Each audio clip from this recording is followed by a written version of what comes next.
নীলা যা থাপ্পড় মার।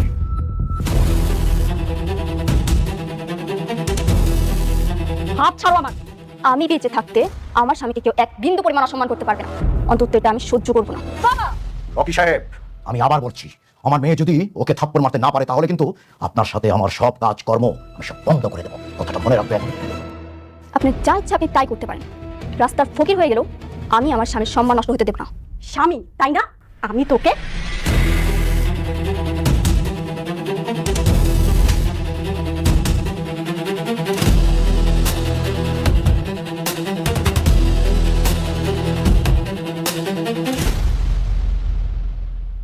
বিজনেস বিজনেসে যাবে, আর আত্মসম্মান আত্মসম্মানের যাবে। আপনারা আমাদেরকে এখানে ইনভাইট করেছেন, আর ইনভাইট করে এনে আমাদেরকে অপমান না করলেও পারে। মিষ্টি, চলো। দেখুন, আমি তো আপনাকে বলেছিলাম যে ছোটখাটো বিষয় নিয়ে এই ঝামেলাটা না করলেই পারতেন, শুনেন নাই। আসি, আসসালামু আলাইকুম।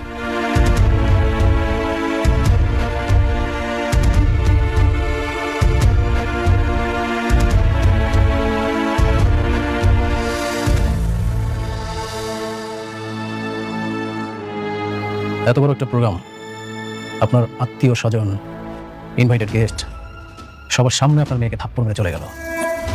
ও শুধু আপনার মেয়েকে থাপ্পড় মারেনি, আপনাকে চরমভাবে অপমান করেছে।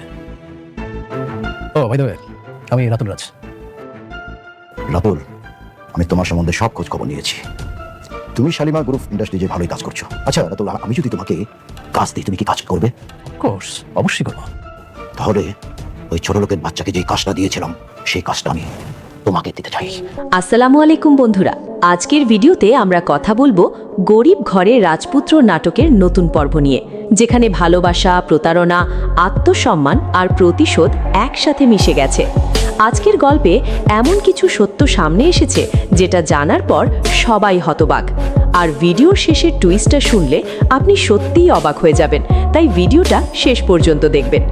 গল্পের শুরুতেই আমরা দেখি মেঘলাকে বিয়ে করার জন্য রাতুলের পরিবার মরিয়া হয়ে উঠেছে, কারণ তারা জানে মেঘলা শুধু সুন্দরী না, তার ব্যক্তিত্ব অনেক শক্ত। কিন্তু সমস্যা হলো তারা এখনো মেঘলাকে গরিব আর অসহায় ভেবেই ভুল করছে। রাতুলের বাবা অনেক দাম দিয়ে 10 লাখ টাকার সোনার নেকলেস কিনে আনে। বাড়ির সবাই সেই নেকলেস দেখে অবাক হয়ে যায়, কিন্তু অবাক হওয়ার বদলে কেউ কেউ বিদ্রূপ করতে শুরু করে। একজন বলে, একটা বস্তির মাইয়ার লাইগা এত দামি গহনা কেন? আরেকজন বলে, নকল কিছু দিলেই হতো। বন্ধুরা, এখানেই বোঝা যায় মানুষের আসল গরিবই টাকায় না, মন মানসিকতায়। এরপর তারা মেঘলার বাড়িতে যায়। মেঘলার মা বাবাকে নানা কথা বলে বোঝানোর চেষ্টা করে। তারা ভাবে এত দামি নেকলেস দেখলে মেঘলার রাজি হয়ে যাবে, কিন্তু ঘটনা ঘটে পুরো উল্টো। মেঘলার নেকলেসটা হাতে নিয়ে কিছুক্ষণ চুপ করে থাকে, তারপর সবার সামনে সেটা ছুঁড়ে ফেলে দেয়, আর রাগে কাঁপতে কাঁপতে বলে, আমারে স্বর্ণের জিনিস দিয়ে কিনতে আইছেন? আমি এত সস্তা না। এই একটা কথাতেই পুরো পরিবেশ থমকে যায়। রাতুলের মা অপমানিত হয়ে বলে, তুমি কি জীবনে এত দামি জিনিস দেখছো? কিন্তু মেঘলা আরও শক্ত গলায় বলে, মানুষের আত্মসম্মানের দাম এর চাইতেও বেশি। এরপর পরিস্থিতি আরও খারাপ হয়ে যায়। রাতুলের পরিবার সরাসরি হুমকি দিতে শুরু করে। তারা মেঘলার বাবা মাকে বলে, রাজি না হইলে বাড়ি থেকে বাইর করে দিব। মানে তারা সম্পর্ক না, মানুষকে কিনতে চাচ্ছে। অন্যদিকে আমরা দেখি বৃষ্টি আর অনিকের সংসারেও চলছে নতুন ঝড়। বাইরে থেকে সবকিছু সুন্দর মনে হলেও ভিতরে ভিতরে অনেক কষ্ট জমে আছে। একদিন বৃষ্টি ডাক্তার দেখিয়ে বাসায় ফিরে আসে। অনিক তখন খুব খুশি হয়ে বলে, আমাদের সন্তান হইলে নামটা তোমার নামের সাথে মিলায়া রাখমু। কিন্তু বৃষ্টির চোখে পানি দেখে সে অবাক হয়ে যায়, কারণ বৃষ্টি জানে তার সংসারের ভিতর এখনো অশান্তি শেষ হয়নি, অতীতের অনেক ক্ষত এখনো শুকায়নি। তারপরেও সে অনিককে কষ্ট দিতে চায় না, তাই নিজের কান্না লুকিয়ে হাসার চেষ্টা করে। এরপর গল্পে আসে সবচেয়ে ভয়ঙ্কর মোড়। একদিন অনিক আর বৃষ্টিকে বড় এক অনুষ্ঠানে দাওয়াত দেওয়া হয়। অনুষ্ঠানটা ছিল বড় ব্যবসায়ী আনিস চৌধুরীর মেয়ের এঙ্গেজমেন্ট। সবাই খুব আনন্দের মধ্যে ছিল, কিন্তু কেউ জানতো না সেখানে অনিকের জন্য অপেক্ষা করছে ভয়ঙ্কর অপমান। অনুষ্ঠানে ঢুকতেই নীলা অনিককে দেখে রেগে আগুন হয়ে যায়। সে সবার সামনে চিৎকার করে বলে, এই সেই ছেলে যে একটা বস্তির মেয়ের জন্য আমার গায়ে থাপ্পড় মারছিল। সাথে সাথে পুরো হল রুমে ফিসফাস শুরু হয়ে যায়। সবাই অনিকের দিকে তাকাতে থাকে। অনিক পরিস্থিতি সামাল দিতে চাইলেও নীলা থামে না। সে বলে, আমার জন্মদিনের দিন এই ছেলে আমারে অপমান করছে। তারপর আনিস চৌধুরী রাগে বলে, আমার মেয়ে যদি ওরে থাপ্পড় মারতে না পারে তাহলে সব বিজনেস ডিল শেষ। বন্ধুরা, ভাবুন তো, একটা মানুষের সম্মানকে ব্যবসার সাথে মাপা হচ্ছে। ঠিক তখনই সবচেয়ে আবেগের দৃশ্যটা ঘটে। বৃষ্টি সবার সামনে গিয়ে অনিকের সামনে দাঁড়িয়ে পড়ে।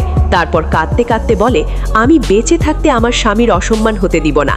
এই দৃশ্য দেখে সবাই অবাক হয়ে যায়, কারণ এতক্ষণ যে মেয়েটা চুপ ছিল সেই মেয়েটাই নিজের স্বামীর সম্মানের জন্য পুরো দুনিয়ার বিরুদ্ধে দাঁড়িয়ে গেল।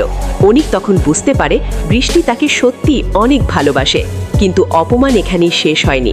আনিস চৌধুরী প্রতিশোধ নিতে অনিকদের কোম্পানির সব প্রজেক্ট বাতিল করে দেয়। অফিসে নেমে আসে ভয়ঙ্কর টেনশন। সবাই চিন্তায় পড়ে যায়।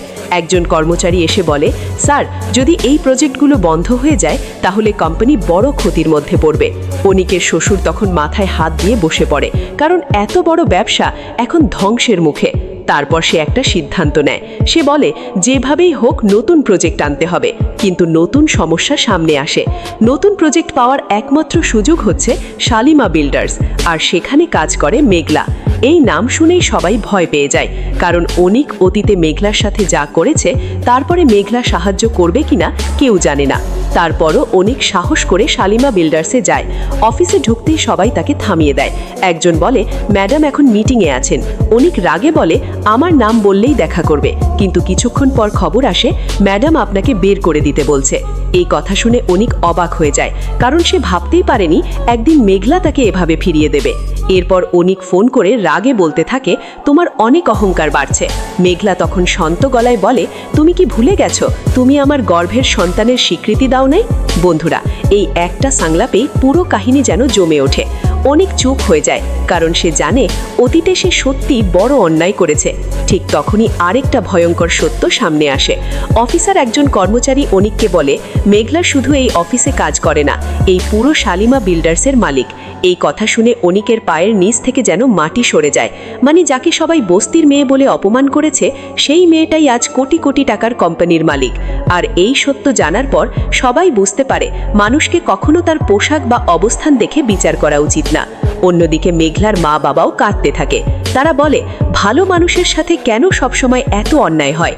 মেঘলা তখন নিজের চোখের পানি লুকিয়ে শুধু একটা কথাই বলে, আত্মসম্মান হারাইলে মানুষ বাঁচে না। বন্ধুরা, আজকের পর্বে আমরা দেখলাম টাকা দিয়ে মানুষকে ভয় দেখানো যায়, কিন্তু সম্মান কেড়ে নেওয়া যায় না। আমরা আরও দেখলাম যে মানুষকে সবাই ছোট করে দেখে, একদিন সেই মানুষই সবার উপরে উঠে দাঁড়াতে পারে। এখন দেখার বিষয়, মেঘলা কি অনিককে সাহায্য করবে? বৃষ্টি কি তার সংসার বাঁচাতে পারবে? আর যারা গরিব বলে মানুষকে অপমান করেছে, তারা কি নিজেদের ভুল বুঝতে পারবে?